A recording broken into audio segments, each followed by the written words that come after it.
नमस्कार दोस्तों, चलिए आज हम लोग मध्य प्रदेश का एक अगला टॉपिक करने जा रहे हैं। मध्य प्रदेश की मृदा का, जिसे हम लोग ने लास्ट 2 लेक्चर देखा था, मध्य प्रदेश की मृदा क्या है, उसके प्रकार क्या है, निर्माण में कौन कौन से कारक भाग ले रहे हैं। आज हम लोग देखेंगे मृदा में क्या क्या पाया जाता है, मृदा बनती कैसी है, मृदा में कौन कौन से तत्व पाए जाते हैं, तो इसका अध्ययन करेंगे। क्वेश्चन कैसे पूछेगा मेंस में?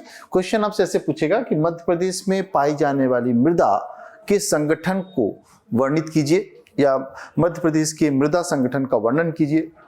ये क्वेश्चन जो है मध्य प्रदेश की मृदा व भारत की मृदा दोनों के लिए सेम एप्लीकेबल है, तो दोनों का आंसर हमको सेम लिखना है।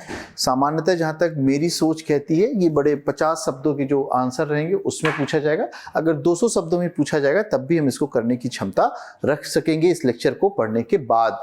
मध्य प्रदेश के मृदा संगठन को अगर आपसे पूछे तो सबसे पहले आप मृदा की परिभाषा बताइए। तो मृदा क्या है आपको पता है, पृथ्वी के सबसे ऊपरी परत में जो असंगठित पदार्थ पाए जाते हैं, जिसमें आवश्यक खनिज व लवण होते हैं, और किसके लिए आवश्यक होते हैं? वनस्पतियों तथा जीव जंतुओं के विकास के लिए आवश्यक होते हैं, उन्हें हम मृदा कहते हैं।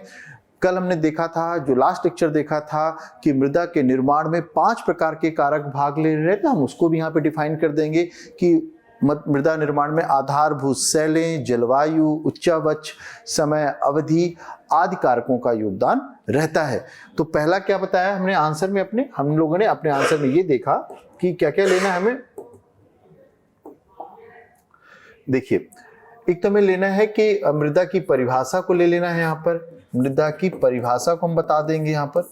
इसके बाद जो है हम लोग इसके बाद बता देंगे कि मृदा कि निर्माण की कारक, मतलब मृदा को निर्माण में कौन कौन योगदान दे रहे हैं, तो वो सिर्फ नाम लिख देंगे कारकों का।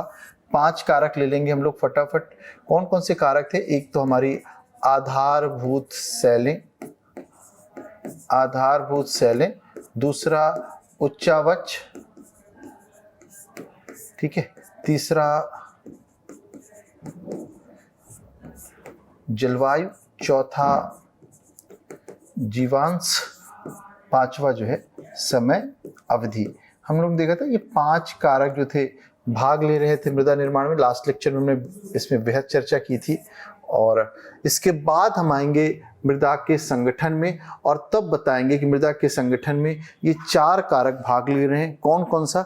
खनिज, जीवांश, जल व वायु। मतलब किसी मृदा को आप लैब में ले जाइए तो आपको ये 4 एलिमेंट्स देखने को मिल जाएंगे। उसमें कुछ न कुछ मिनरल्स प्राप्त हो रहा होगा, उसमें कुछ न कुछ जीवों का अंश होगा, जल और वायु।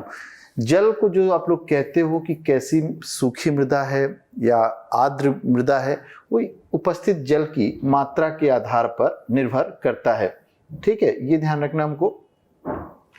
इसके बाद हम आते हैं एक टॉपिक को देखने। अब पहला टॉपिक, इसका पहला जो पॉइंट है खनिज। देखिए, मृदा बन किससे रही है? किसी न किसी आधारभूत सेल से बन रही है, और हर सेलों में कोई ना कोई खनिज पाया जाता है। तो निश्चित रूप से मृदा में भी कुछ न कुछ मात्रा में खनिज पाए जाएंगे। तो पूरी मृदा में अगर देखें, इसका प्रतिशत देखें तो 38 से लेकर के 47% तक वेरिएशन पाया जाएगा अलग अलग मृदा में। डिपेंड करेगा पेरेंटल रॉक का नेचर कैसा था। अगर पेरेंटल रॉक में बहुत ज़्यादा मिनरल्स हैं तो मृदा में भी बहुत ज़्यादा मिनरल्स पाए जाएंगे। तो 38 से लेकर के 47 तक हम लोग इसको देख रहे हैं, पाया जाता है। और इसका भिन्नता क्यों पाई जाती है? मैंने आपको कहा कि चूंकि जितना भी खनिज अलग अलग क्षेत्र में पाया जाता है उसमें मिनरल्स की मात्रा अलग अलग होती है, इसीलिए मृदा में भी खनिजों की मात्रा अलग अलग पाई जाती है। इसके बाद अगले पॉइंट में आते हैं जो कि हम लोगों ने लिया है। अब मृदा के निर्माण में क्या क्या डाला हुआ है हम लोगों ने, तो ये क्या क्या खनिज पाए जाते हैं। कुछ मृदा में पोटास, कैल्शियम, एल्कली, फेल्सफार, बायोराइट जैसे खनिज महत्वपूर्ण भूमिका निभाते हैं। भारत की मृदा में आपको पता है नाइट्रोजन, फास्फोरस जैसे एलिमेंट्स की कमी रहती है। इसको हम आर्टिफिशियल रूप से ऊपर से डालते हैं, और नाइट्रोजन, फास्फोरस और पोटेशियम को हम उर्वरक के रूप में अलग से डाल करके उस मृदा को उत्पादनशील बनाते हैं। ठीक है, तो ये खनिज के अंतर्गत ही दोनों चीज़ों को लेना है हमको। कौन कौन से लेना है? एक तो हमको ये बताना है कि 38 से लेकर के 47% तक कोई मृदा में खनिज पाया जाता है। ये जो परसेंटेज आपको दिख रहा है, जो हमने एक रेंज ली हुई है, वो रेंज इसलिए ली है कि हर पेरेंटल रॉक में जो खनिज पाए जाते हैं उनकी मात्रा अलग अलग होती है। इसी कारण से हम मृदा में भी देख रहे हैं कि ये खनिजों की मात्रा अलग अलग पाई जाती है। फिर हमने आपको दूसरा पॉइंट इसी के तहत हम लोग ने डिस्कस किया कि मृदा के निर्माण में कौन कौन से खनिज महत्वपूर्ण भूमिका निभाते हैं। तो पोटास, कैल्शियम, एल्कली, फेल्सफार और बायोराइट जैसे खनिज जो है महत्वपूर्ण भूमिका निभाते हैं। आपको पता ही है पूरे भारत की मृदा में नाइट्रोजन, फास्फोरस, पोटेशियम खनिजों की कमी पाई जाती है और इस कारण से किसानों को ये सलाह दिया जाता है कि आप जो है नाइट्रोजन, फास्फोरस और पोटेशियम को किस रूप में, इसका जो एक रेशियो रहता है नाइट्रोजन, फास्फोरस और पोटेशियम को, उसको 3:2:1 रेशियो में इसको डालने का सलाह दिया जाता है। यद्यपि भारत में जो ये रेशियो हो बहुत बिगड़ा हुआ है और इसी कारण से मृदा में जो है मृदा की उर्वरता में लगातार कमी देखने को मिल रही है। अगर इस रेंज को देखें तो ये रेंज जो है आजकल 4 जो किसान यूज कर रहे हैं, 2.5:1, तो इतना ज़्यादा जो नाइट्रोजन का हम यूज कर रहे हैं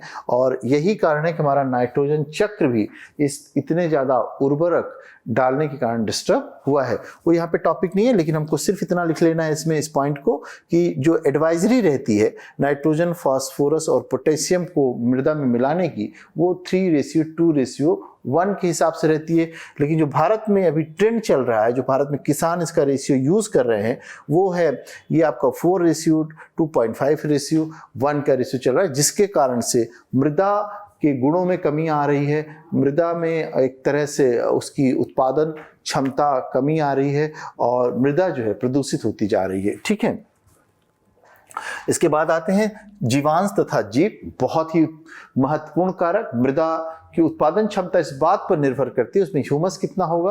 ह्यूमस कहाँ आएगा? जीवों वनस्पतियों का जो अवशेष होता है उसका अपघटन होने से ह्यूमस का निर्माण होता है।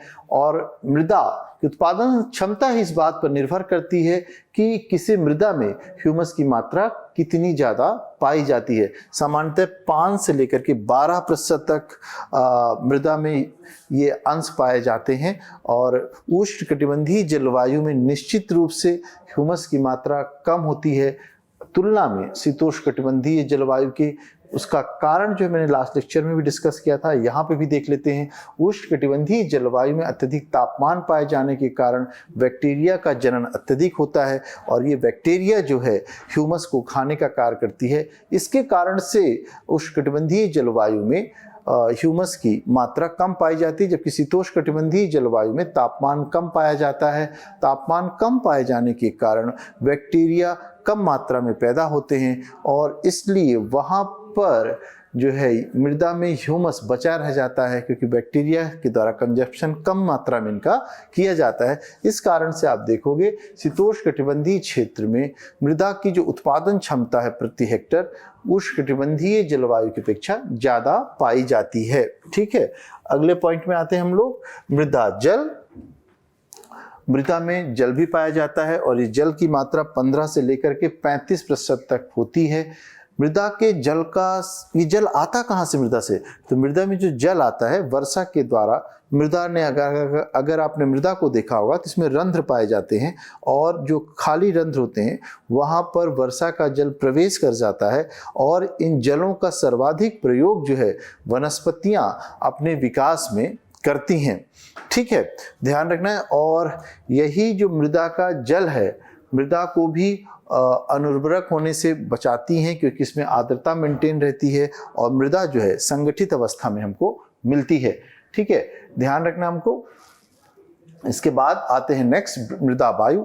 मैंने कहा कि मृदा में रंध्र पाई जाती है। कुछ रंध्रों में जहाँ पर जल प्रवेश नहीं करता है वहाँ पर मृदा में वायु प्रवेश कर जाती है। और मृदा में कौन कौन सी गैस आपको देखने को मिलेगी? ऑक्सीजन, कार्बन डाइऑक्साइड, जलवाष्प आदि गैसें देखने को मिलती है। अगर क्वेश्चन पूछे मृदा में सर्वाधिक कौन सी गैस पाई जाती है तो ध्यान रखना है कार्बन डाइऑक्साइड पाई जाती है। और ये जो ऑक्सीजन, कार्बन डाइऑक्साइड, इसका उपयोग कौन करेगा? तो पेड़ पौधे, जीव जंतु अपने विकास में करते हैं इसको। ठीक है, तो ये लेक्चर हम लोग यहीं तक करते हैं और ये बड़ा छोटा सा टॉपिक था। मैंने सिर्फ मेंस के पॉइंट ऑफ व्यू से आपको इसको करा दिया है कि मृदा की संरचना, मतलब इसमें 4 एलिमेंट्स हम लोग ने पढ़ा। कौन कौन सी मृदा की संरचना में एलिमेंट्स आए हम लोगों ने इसको देखा। इसका जब भी मेंस में क्वेश्चंस आए तो आपको बस पहले मृदा की परिभाषा बता देनी है। इसके बाद आपको ये भी बता देना है कि मृदा निर्माण में कौन कौन से 5 कारक भाग लेते हैं। फिर हम आएंगे मृदा की संरचना में, और मृदा की संरचना में हम लोग ने देखा, क्या क्या देखा कि खनिज पाया गया। किसी कोई भी मृदा है, दिमाग में रखिएगा 4 चीजें पाई जाएंगी, खनिज, इसके बाद जीवों का अंश, इसके बाद जल और इसके बाद वायु।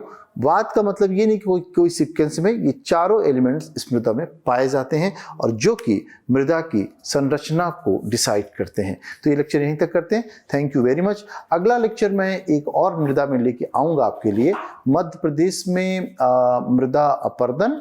और इसी मृदा अपर्दन वाले लेक्चर में मैं आपको ये भी बता दूंगा कि चंबल नदी के द्वारा बीहड़ का निर्माण क्यों किया जाता है। ठीक है, थैंक यू वेरी मच।